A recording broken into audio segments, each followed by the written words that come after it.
ultimate testament to the old gladiator days. It's just one-on-one, mano-a-mano.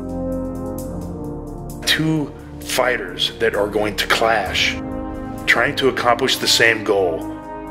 And when that bell rings, it's on. It's time for war.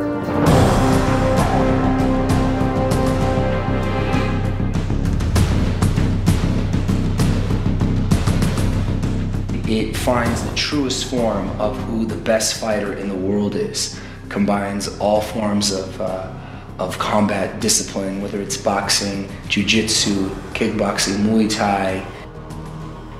Any combat art that can be utilized in a ring or a cage effectively. The illegal things come down to really the dirty tactics, no fingers in the eyes, and anything that you would immediately consider as a dirty fight on the street, that's illegal in mixed martial arts. Headbutts, groin strikes, and eye gouges. Other than that, it's pretty much everything goes. There's no doubt that it's a safe sport. Relatively speaking, it's safer than boxing. I think the evidence bears that out now. In the 1990s, I was on the board of the New Jersey State Athletic Commission, and it came before us to regulate it, and we turned it down because back then it was the Wild Wild West. Yeah, the MMA back then, they call it Vale Tudo, which was the translation. The translation would be anything goes. And it was exactly like that, bare hand, headbutts, anything was allowed, even low blows, you know? I mean, we used to sneak into our opponents' locker rooms and look at what outfits they were wearing to try to get a handle on what style they were. It was on the streets, in the gym, guys who fought just because they liked to fight. So that was the only reason that I was fighting. I never thought about making money that way. You know, our sport at that time was misunderstood. It was labeled as a spectacle. And then suddenly I started seeing everything change into a sport. The athletes have progressed tremendously. Now we have true professional athletes as leaders of the sport. I think it's safe to say that every fighter on the card on February 10th is a professional fighter now. That means that their life and their livelihood is based off mixed martial arts. You know, 5 years ago, you couldn't say that about a lot of guys. They had to have a second job. Now you see the professionals coming in, people concentrating to evolve into the sport and to make their a career. The level of the fighter now is so much higher than it was 5, 10 years ago. It doesn't even compare. We have the toughest Gracie fighting the toughest Shamrock. February 10th is a great night, almost historic night for MMA. Tune in or you'll miss one hell of a night. To me, the only thing that really matters is the Gracie name. The Gracies say they're the first family of mixed martial arts. They're not. It's a battle of lineages and families. When you speak about a Gracie versus a Shamrock, that's history. The Japanese who taught my grandfather was the best fighter back then. But his teacher, who wasn't such a good fighter, for his rank, he demanded to be the one fighting the wrestler at the White House. And the American wrestler pinned him down and just hold him, and he wasn't able to do nothing, you know. So Mitsui Maeda was so insulted that he just left the Japanese company, and I'm going back to my roots, which is jiu-jitsu. So he completely ditched judo and he moved to Brazil. He became friends with my great-grandfather. And then he started teaching his son, my grandfather, Carlos Gracie. From that on, you know, the story's out there. It was one generation after another, my father, my uncles, and then it's on me. I'm the third generation of the family. They are the godfathers of jiu-jitsu. Renzo Gracie, Royce Gracie, Helio Gracie. It's the start of the sport. I mean, these guys are really links to the beginnings of mixed martial arts. Since I can remember, my father used to play with me a little and show me moves, and every time we play at home on the carpet, I was actually doing jiu-jitsu and I didn't know, you know. He was actually setting up all the positioning, and like a lion plays with his cubs, he was doing the same with us. At 5, I started training seriously at the academy 3 times a week, and at 7 I was competing. Oh, I won the nationals 2 years in a row. And the new competition that came up was a grappling competition called an Abu Dhabi competition. I won two years in a row, you know. It was an unbelievable feeling. And then after that, I dedicated myself more towards MMA. As an ultimate display of toughness, and a display of toughness that not many human beings ever get to witness in their entire lives or even read about or see in movies. Renzo had his elbow dislocated. I mean, the man had his arm snapped against Kazushi Sakuraba, who was maybe one of the best Japanese fighters of all time. He applied the Kimura lock and my elbow was dislocated. My elbow was actually out here, you know. I remember the arm was hurting in a way that I cannot even describe. And Renzo didn't crack a grimace, nothing, no stone cold face. That's him. I mean, he loves it, and he lost, you know, talk about how great that moment was, and you think about, well, that's just not normal. I mean, who does that? Who gets their arm broken and all of it, you know, sort of relishes that moment and remembers it as a good thing? I was very happy with that. It's like, in reality, it was taking my sport, taking everything that I learned to a different level. After the match was stopped, I said, no, don't worry. This happens all the time. Keep going. We're good. he thought that he could hold on for 10 to 15 more seconds. I could definitely be fighting with the arm like that. I wouldn't mind, you know. It just emulated the type of pride that the Gracies have. It's not just a sport to them, it's a way of life. I was making sure that my mind was stronger than my body, you know. I was in awe as a fan of MMA. And ultimately at the end of that night, a huge fan of Renzo Gracie. You can find many people who will claim they won't that, they won't do this, they won't give up. But have them being taken to that point to prove that's true, you know. I never claimed that I wouldn't give up. I never claimed that I wouldn't tap. But I knew inside me that I would never do that. When you do what you love, you don't have to work one day in your lifetime. So in reality, I'm a bum. I never worked one day in my lifetime, you know. I just did what I like and what I love it. I have all my kids around me. I have a beautiful wife who supports me 100%. I have 3 kids. I have two girls, 1 boy. 2 problems, 1 solution. Yeah. If one day I'm gonna have gray hair, believe. Ooh, I was expecting ugly girls that nobody will want to date. And I had 2 little princes that they are, you know, they fill it up any guy's eyes, you know. One of the best moments when I want to be by myself and work out, I go in the Homedale Park. Nobody knows who I am on that park. It's solitude is one of the best gifts, you know. A lot of times it's very annoying when people take your solitude away without giving you nothing back, you know. And believe it, especially before a fight, all the people say when they come up to you is, how you feeling? Are you ready for this? It's like, I'm going to start answering, no, I'm not ready. I just to see the result, you know, because it's a great place to be by myself, to organize my thoughts and to make sure that I concentrate in the job that I have ahead of me, you know, and how to improve my life.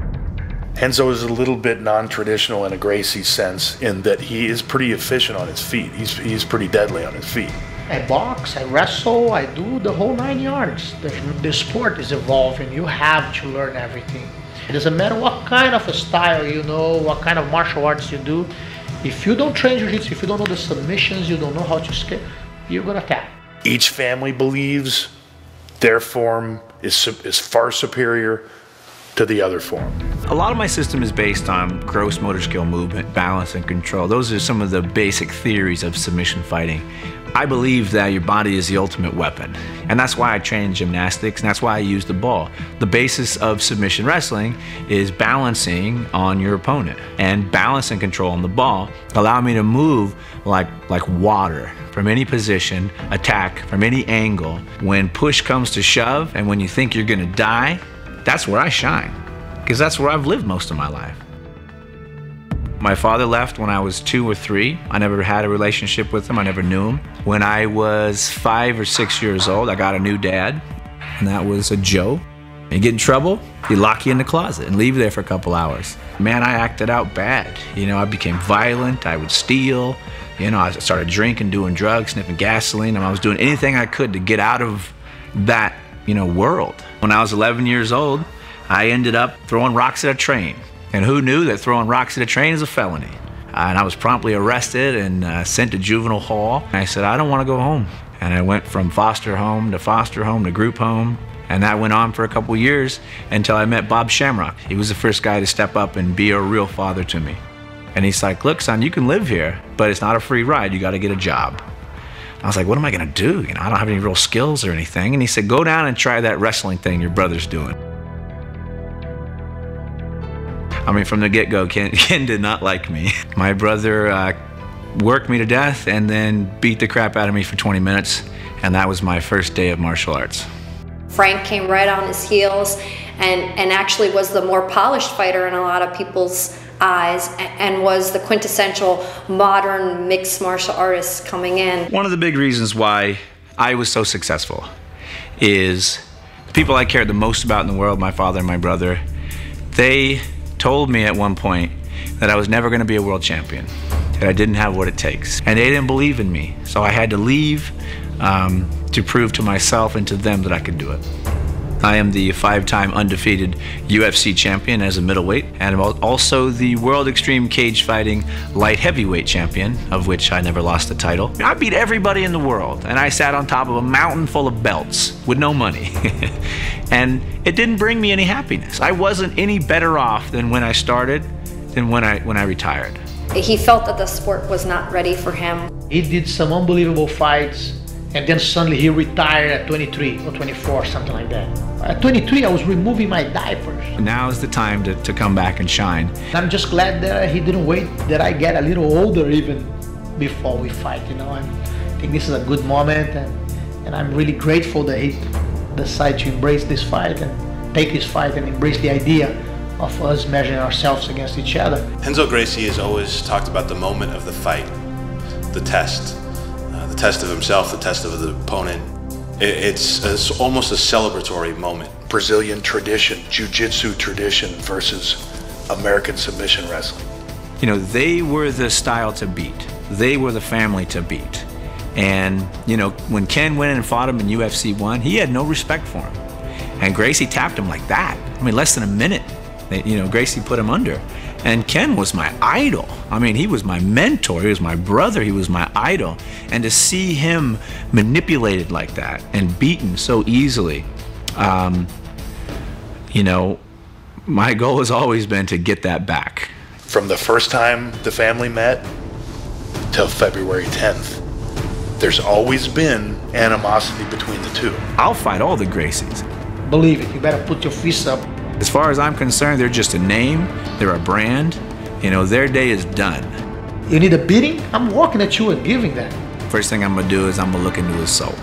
And I'm gonna see if he's ready. If he's ready to give his life for what he believes in. If I do give up, I don't.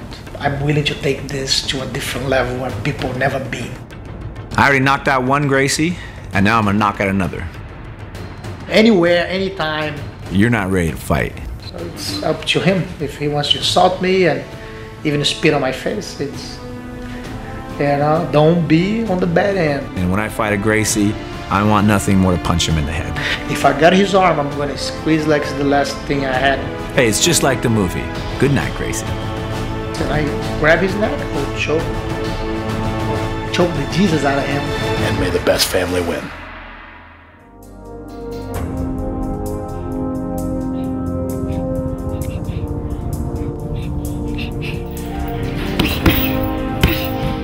It's not every day that you see a beautiful woman fighting no holds barred.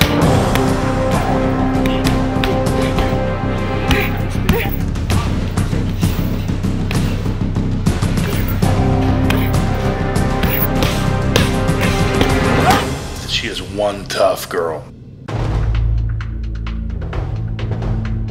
Gina came in straight, direct to me, and look at my eyes, and said, "I want to be a fighter." So I look at her. "You want to be a fighter? Are you kidding me?" I walked in to the gym to watch Kevin Ross, so I was like, "Okay, if you're a supportive girlfriend, go watch him train." When Gina came in, she's a little bit overweight. He came up and he was like, "Ooh, baby, you fat." And I was like, a little Thai man just called me fat, and I need to do something about that. Start working.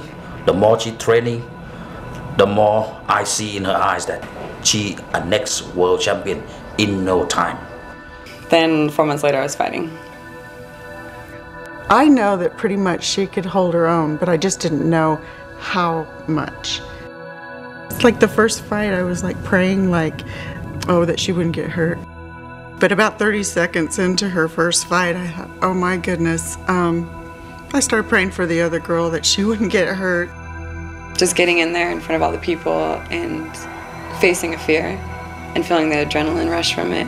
It's like my addiction. You're gonna have an addiction. Might as well be punching people in the face for a living. Middle child syndrome. That's what we call it, middle child syndrome. All three girls were like little boys. They were so physical. You know how people are like, oh, who would you make out with? You know, if you could make out with anybody. Well, we sit around and talk about who would you kick in the head?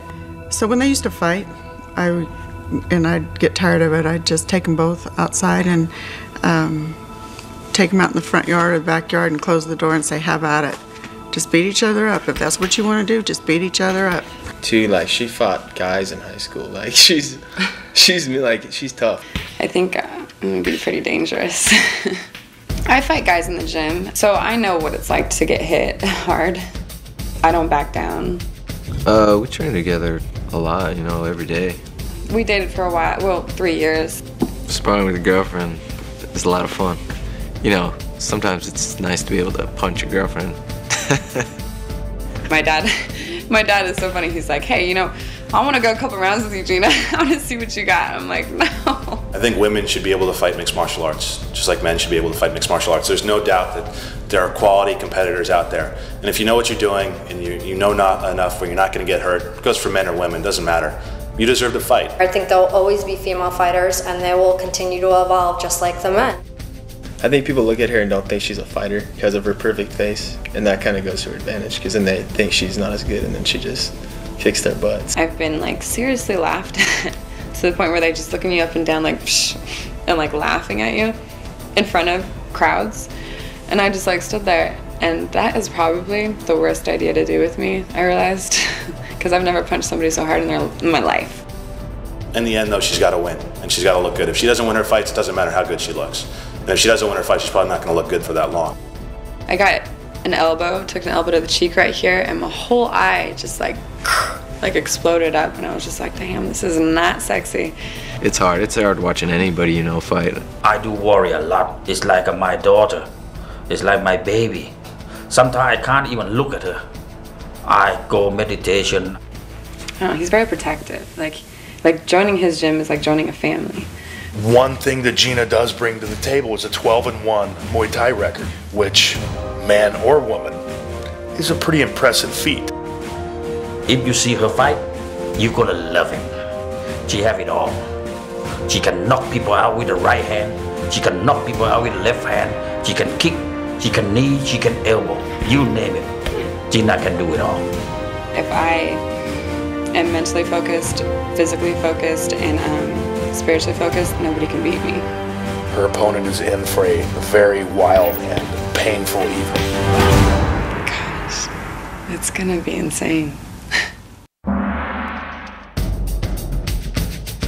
One of the most interesting bouts of the evening will involve Crazy Horse versus KJ Noons. KJ Noons has fought his entire life because it has been a competition. 9 times out of 10, Crazy Horse Bennett has fought his entire life out of necessity. Crazy Horse, who is this kid? He's just this weird kid from Florida who's a product of his environment. The name kind of explains it all. Basically, I live up to the expectations of that name because I do a lot of crazy shit. Back then, I was doing a lot of crazy shit. Couldn't finish school to be a football player because my dad was using me as an idol to go get him dope. About 15 years in the drugs, 11 kids, didn't raise neither one of us. So from all that anger and all this shit, from that, it just puts me into that fight mode. Just sort of he's found mixed martial arts as an outlet and a way for him to sort of succeed, whereas if you asked him and he hadn't found fighting, he'd be in jail for a much longer time than he is, or he has been. He might even be dead, this kid. I'm a hood nigga, so growing up in my hood, you know what I'm saying, I've had a lot of fights in my neighborhood. So everybody used to always try to hurt me. After I beat them real bad, I had niggas come back with AKs and shit. I was 16, so in the beginning, the criminal life was fun. You had the bitches, you had the drugs, you had all this shit. And then within the instant of going to jail, it hurts. It hurts. Last time I've been in jail, it was about a week and a half ago. It was hell not to be able to take my daughter to the park. Her and her mom, those two girls are my world. Those two girls are what inspire me. If Charles Bennett came up to me and was completely stone-faced and serious, that would scare the hell out of me. He's someone that if he's not clowning around, then something's seriously wrong, because that's him. The moment the opening bell starts, he'll go and jump either on the ring post or up on the top of the cage.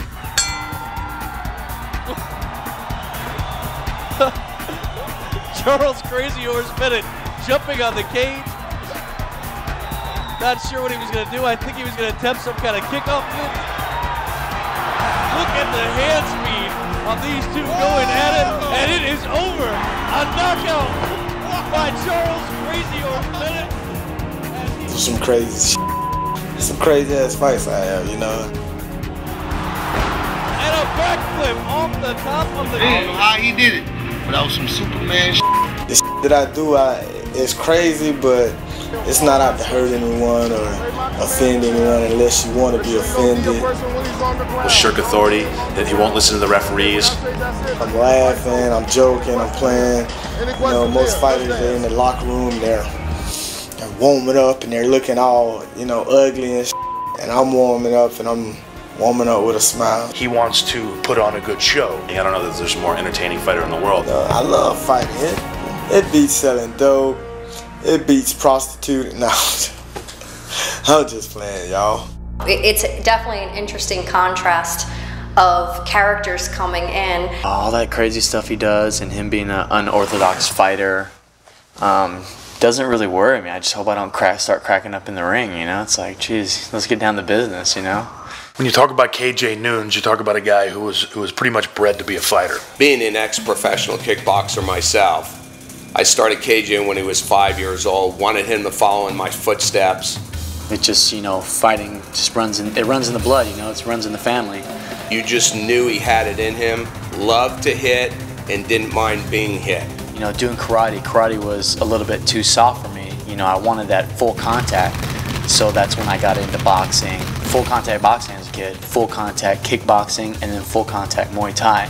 And I loved the contact, I loved it. Now we've got guys that want to grow up and be mixed martial artists, and KJ Noons is one of those guys. For the bulk of his life, he has been training. Now, not only is he a professional boxer, but he is a professional MMA fighter. You know, every day I go in, I do my work. You know, when people are getting up in the morning, putting on their suit and tie, I'm putting on my gloves and my mouthpiece. Just another day at the job, you know, another day at the office. He's a kid who takes his business, his passion, very, very seriously. Basically just training vigorously every day, as hard as I can, pushing myself to the limit. But today, you know, it kind of went over, and you know, somebody got hurt. You know, he broke his rib, but that's just a part of training, you know. An extremely intelligent kid, trained by the best. Right now, I got a dream team behind me, man. You know, I got Brandon Vera helping me out with my striking and my grappling. I got Rob Kamen.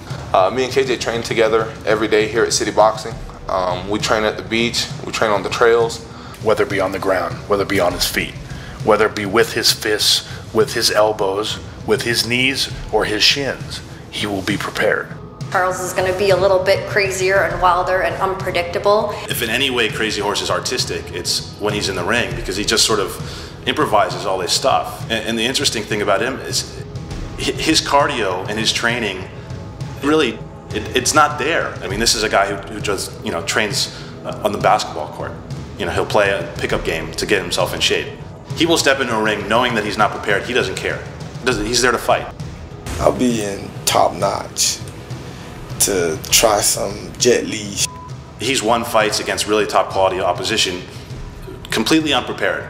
That's the wild card with him. You don't know what he's going to bring. Raw strength and talent. I'm a wrestler. I wrestled in college. I wrestled in high school. And Crazy Horse, having not been a wrestler or nothing like that, he'll still get in there and still slam you just out of strength. He brings things into a fight that make him unique. He's so powerful for his size, and he's so eccentric that you never know what he's going to do. But the one thing I like about him, he fight smart, not hard. You see what I'm saying? He's fought a lot of very, very tough opponents. He's fought all around the world. Very wild, but at any second, he's a fighter who could knock your lights out. I think every fighter has a puncher's chance. And with the type of power Crazy Horse has, he has a chance too. But, you know, my goal is to train as hard as I can to make that chance as small as possible. But he's a technician. If you've ever seen anybody stalk someone in a movie, that's KJ in a ring. The guy is extremely technique oriented, very good on his feet, aggressive. He'll knock you out with either his hands or his feet. Charles Bennett better be prepared. He's going to be faced with a bit of a Tasmanian devil in KJ Noons. I don't think Crazy Horse will stand with me. I'm cool with standing up and banging with anybody. I might make him pay for a little while before I knock him out. You come into my fight cocky, I'm for sure to knock you out within the next 25 seconds of after the bell rang. So if you have two fighters that are going to clash in the middle of the ring, trying to accomplish the same goal in knocking the other out, you are in for fireworks. I had a lot of stress on my back, so, you know, I need somebody to break bones.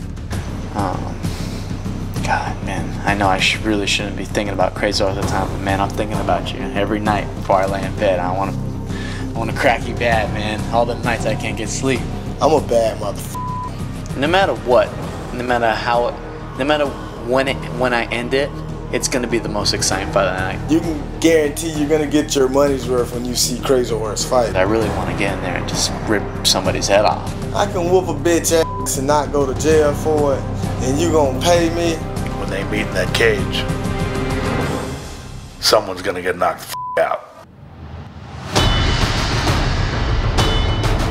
David Loiseau and Joey Villasenor is a very, very compelling fight. Both have something to prove in this fight. I think David Loiseau has more power. People look at Loiseau, he might be a little more explosive, but Joey's no joke. Joey will knock you out with knees and punches and kicks, and he's done it in the past, and he's done it against really quality fighters. What you're gonna see February the 10th with Villasenor Loiseau is going to be a stand-up war. That's it. In the super heavyweight fight, we have Cabbage, who's famous for his granite chin, versus Bigfoot, who's famous for his lightning quick hands. Everybody likes the big guys. Everybody likes to watch the big guys bang.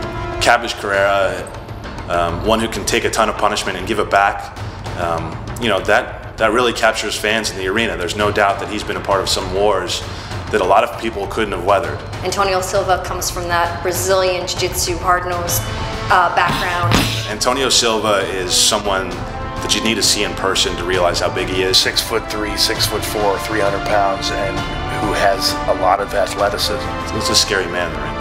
Two women in the middle of that cage going 100% to utterly demolish the other woman. No more needs to be said.